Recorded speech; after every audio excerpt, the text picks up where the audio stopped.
یه پلی داریم ما توی دسفول که قدیمی ترین پل ایرانه، 1700 ساله که سرپا مونده.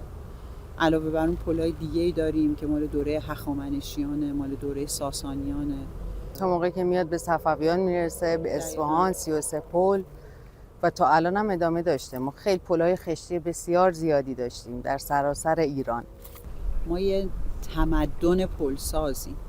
فقط هم پل نیست، ما زیر زمینم رفتیم. قنات‌های ما یک تکنولوژی بسیار پیچیده و بسیار ارزشمنده که بومی همینجاست، از دل همین کوه‌ها، از دل همین خاک در اومده. ما بادگیرای ایرانی رو داریم که واقعا فخر جهانه. ما یه تمدن سازنده ایم، ما یه تمدنی هستیم که از دل خشت، از دل خاک، از دل سنگ، از دل همه اینا ما ساختیم. تا الان هم که ما 5مین کشوری هستیم که بزرگترین پل‌ها و بیشترین جاده‌ها رو داریم. امروز به توسعه‌ای رسیدیم، توسعه خودساخته‌ای رسیدیم که با اینکه این همه تحریم بودیم، با مواد خام خودمون، با سیمانی که خودمون درست می‌کنیم، تمام این پل‌ها رو می‌سازیم. و یه عده‌ای میگن که مگه چه اتفاقی افتاده توی این چند دهه اخیر؟ برو به جنوب ایران، برو به مرکز ایران، برو به غرب ایران، برو به شرق ایران، این پل‌ها رو ببین، جاده‌ها رو ببین. اصلا هیچ درکی از توسعه‌ای که تو این چند دهه تو ایران اتفاق افتاده نداره.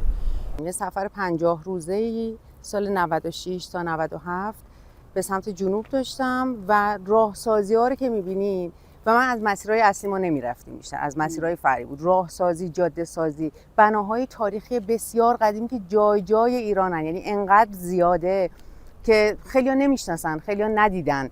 و تا جنوب ایران، از غرب تا شرق، از شمال تا جنوب ما این بناهای قدیمی رو داریم، به علاوه جاده‌سازی جدید و مدرنی که الان همه جا کشیده شده، از برق کشی، از گاز کشی تا دور افتاده ترین روستاها با جمعیت 90 میلیون در این جغرافی بسیار وسیعی که داریم. باید واستاد از تمام تک تک این آجر توسعه‌ای که ما داشتیم، تمام این چند دهه به خصوص گسترش دادیم، باید واستاد و دفاع کرد. راه و روش این نظام سلطه یا حالا امپریالیسم، چه در مسیر شناختی، چه در مسیر اقتصاد و مالی، میخواد همیشه کشورهای جنوب خودش وابسته نگه داره.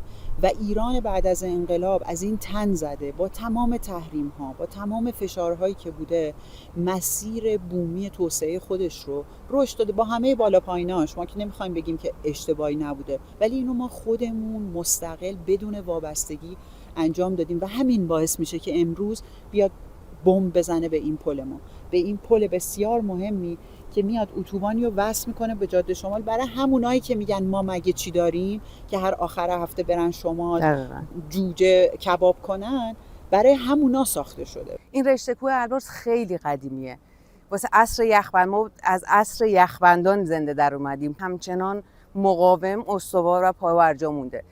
یک عالم منابع داریم، ما سرزمین بسیار بزرگی داریم، رودخانه‌های زیاد، منابع بسیار زیاد که تمام اینا رو در تمام این سالهای گذشته خودمون ساختیم و بعد از اینم باز میسازیم. هر چقدر ما رو بمباران کنن، ما مقاوم وایسادیم و از کشورمون دفاع میکنیم و باز هم میسازیم.